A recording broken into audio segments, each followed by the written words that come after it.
Could gaining control of the Central Bank of the Islamic Republic of Iran, the CBI, be one of the main reasons that Iran is being targeted by Western and Israeli powers? As tensions are building up for an unthinkable war with Iran, it is worth exploring Iran's banking system compared to its United States, British and Israeli counterparts. Some researchers are pointing out that Iran is one of the only 3 countries left in the world whose central bank is not under Rothschild control.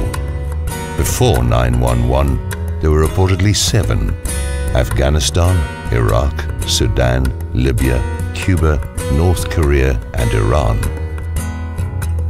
By 2003, however, Afghanistan and Iraq were swallowed up by the Rothschild octopus, and by 2011, Sudan and Libya were also gone.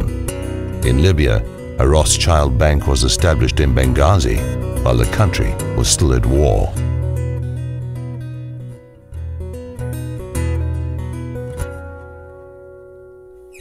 Islam forbids the charging of interest, a major problem for the Rothschild banking system.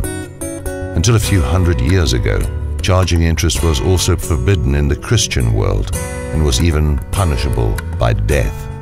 It was considered exploitation and enslavement. Since the Rothschilds took over the Bank of England around 1815, they have been expanding their banking control over all the countries of the world.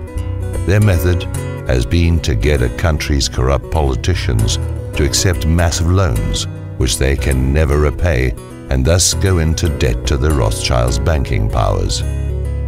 If a leader refuses to accept the loan, he is oftentimes either ousted or assassinated, and if that fails, invasions can follow, and a Rothschild usury-based bank is established. The Rothschilds exert powerful pressure over the world's major news agencies.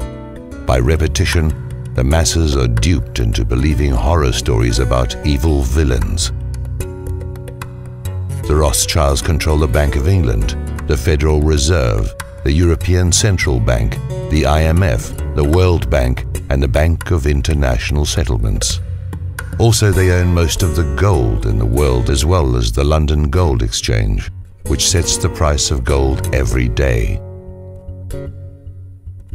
It is said the family owns over half the wealth of the planet, estimated by Credit Suisse to be $231 trillion, and is controlled by Evelyn Rothschild, the current head of the family.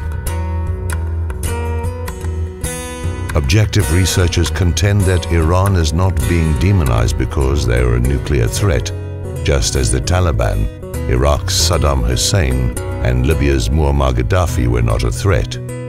What then is the real reason?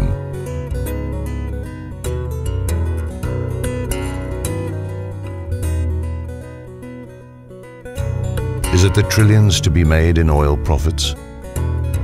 Or the trillions in war profits? Is it to bankrupt the US economy? Or is it to start World War III? Is it to destroy Israel's enemies? Or to destroy the Iranian central bank so that no one is left to defy Rothschild's money racket?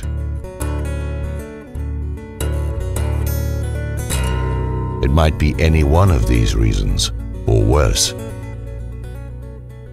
It might be all of them.